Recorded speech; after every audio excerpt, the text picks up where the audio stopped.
Bismillahirrahmanirrahim. Assalamualaikum warahmatullahi wabarakatuh.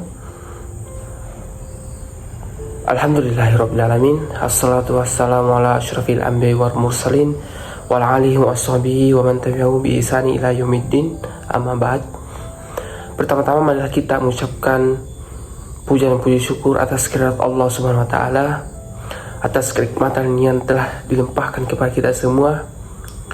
Dan pada kesempatan kali ini saya akan membahas salah satu materi dari mata kuliah manajemen perbankan, ialah bank syariah. Selanjutnya salawat dan salam tak lupa kita curahkan kepada Nabiullah Muhammad SAW, Nabi yang menjadi suri tauladan bagi kita semua, dan insya Allah kita akan mendapatkan syafaatnya di akhir kelak. Amin ya rabbal alamin. Perkenalkan, nama saya Irwan dengan NIM 45224057. Sesuai yang saya katakan tadi, bahwasanya pada video kali ini saya akan membahas materi tentang bank syariah. Namun sebelum kita menyelami isi materi, saya terlebih dahulu memaparkan struktur dari pembahasan yang kita akan bahas. Yang pertama yaitu pengertian bank syariah, yang kedua ciri-ciri bank syariah, yang ketiga sejarah bank syariah, yang keempat fungsi bank syariah, dan yang terakhir adalah perbedaan bank syariah dengan bank konvensional. Oke, langsung saja tanpa berlama-lama kita masuk di pembahasan yang pertama, yaitu pengertian dari bank syariah. Secara sederhana, bank syariah ini adalah lembaga keuangan yang segala aktivitas dan transaksinya itu diatur oleh prinsip syariah sesuai dengan Al-Quran dan hadis. Dan di Indonesia hal ini dipertegas dengan Undang-Undang Nomor 21 Tahun 2008. Jadi itu adalah definisi dari bank syariah. Kita melangkah ke pembahasan selanjutnya, yaitu ciri-ciri dari bank syariah. Nah, di sini saya akan menjelaskan apa sih ciri-ciri bank syariah sehingga kita bisa mengetahui mana bank syariah dan mana bank konvensional. Oke. Ada 5 ciri khas dari bank syariah. Yang pertama itu adalah prinsip bagi hasil. Yang dimaksud dari prinsip bagi hasil ialah keuntungan dan kerugian dari usaha itu dibagi secara profesional, secara proporsional, sesuai dengan kesepakatan awal oleh nasabah dan bank, sehingga hal ini menciptakan hubungan yang baik antara kedua belah pihak. Ciri yang selanjutnya yaitu adanya Dewan Pengawas Syariah, BPS. Ini adalah lembaga khusus yang dimiliki oleh bank yang bertugas untuk memastikan apakah segala transaksi dan aktivitas yang dilakukan oleh bank tersebut tidak melenceng dari hukum Islam. Ciri selanjutnya yaitu pelarangan riba. Nah, di sini bank syariah tidak menetapkan suku bunga di awal sebagai pinjaman uang. Terus, ciri yang selanjutnya yaitu investasi beretika. Yang dimaksud dari investasi beretika itu adalah dana nasabah ini tidak akan mengalir ke industri yang diharamkan, kayak industri minuman keras atau perjudian dan produksi rokok. Dan ciri yang selanjutnya dan yang terakhir yaitu hubungan mitra. Yang dimaksud dengan hubungan mitra yaitu posisi bank dan nasabah adalah sejajar. bukan sebagai pihak yang beruntung dan memberi utang, tetapi melainkan mitra bisnis yang akan saling mendukung. Itu adalah ciri-ciri dari bank syariah. Melangkah ke pembahasan selanjutnya, yaitu sejarah dari bank syariah.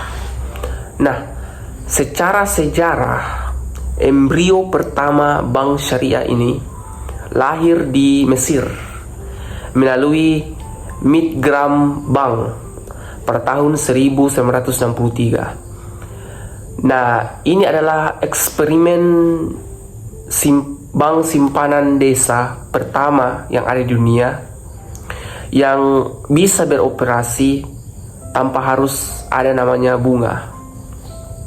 Selanjutnya,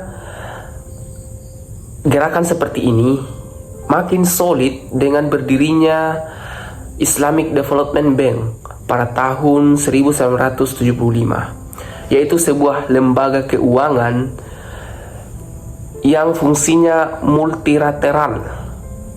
Hal ini untuk mendukung pembangunan di negara-negara Islam pada masa tersebut. Dan di Indonesia sendiri, sejarah mencatat bahwasanya PT Bank Muamalat Indonesia sebagai pionir pada tahun 1991. Dan sejak saat itu, regulasi kita terus meningkat hingga memasuki era konsolidasi. Era ini ditandai dengan penggabungan bank-bank besar pemerintah seperti BRI Syariah, Mandiri Syariah, dan BCA Syariah bergabung menjadi Bank Syariah Indonesia atau BSI. Hal ini untuk memperbesar kapasitas modal dan efisiensi agar bank syariah mampu bersaing dengan pemain global. Oke, melangkah ke fungsi pembahasan selanjutnya, yaitu fungsi dari bank syariah. Ini adalah inti dari pembahasan kita, yaitu fungsinya. Ada 4 fungsi utama yang dimiliki oleh bank syariah. Yang pertama itu adalah menghimpun dana. Menghimpun dana ini dapat melalui akad wadiah yang sifatnya ini kayak menghimpun dana dan nilainya akan tetap sama kayak kita menyimpan di bawah kasur, ya, nilainya akan tetap sama. Maksudnya nominalnya akan tetap sama. Atau mudharabah, yaitu uang dari nasabah ini diinvestasikan di sektor-sektor yang real sehingga menghasilkan keuntungan dan dibagi untuk bersama. Fungsi selanjutnya yaitu adalah penyalur dana. Bank ini tidak memberikan uang secara mentah-mentah saja, tetapi bank ini bertindak sebagai akad murabah, yaitu bank membelikan kebutuhan nasabah dan akan menjualnya ke nasabah tersebut sesuai dengan margin yang telah ditetapkan secara transparan dan juga secara musyawarah, di mana di sini bank dan nasabah patungan modal untuk sebuah proyek bisnis. Fungsi selanjutnya yaitu penyedia jasa. Di sini bank syariah memfasilitasi kebutuhan layanan keuangan harian seperti transaksi, giro, apalagi transfer dan garansi bank. Namun semuanya dikunci oleh akad hukum syariah yang sah. Dan fungsi yang terakhir yaitu adalah fungsi sosial. Nah, ini yang bagian paling uniknya, bahwasannya bank syariah ini tidak bertindak sebagai entitas bisnis, tetapi juga mengelola zakat, mengelola infak, sedekah, dan wakaf. Jadi bank syariah ini bertanggung jawab untuk menyalurkan dana tersebut untuk memperdaya masyarakat, memadukan juga dengan pencarian profit dengan keberkahan sosial. Kita masuk di pembahasan yang terakhir, yaitu adalah perbedaan bank konvensional dengan bank syariah. Mari kita bedah secara rinci apa sih perbedaan utamanya. Yang pertama, kita lihat dari segi sistem.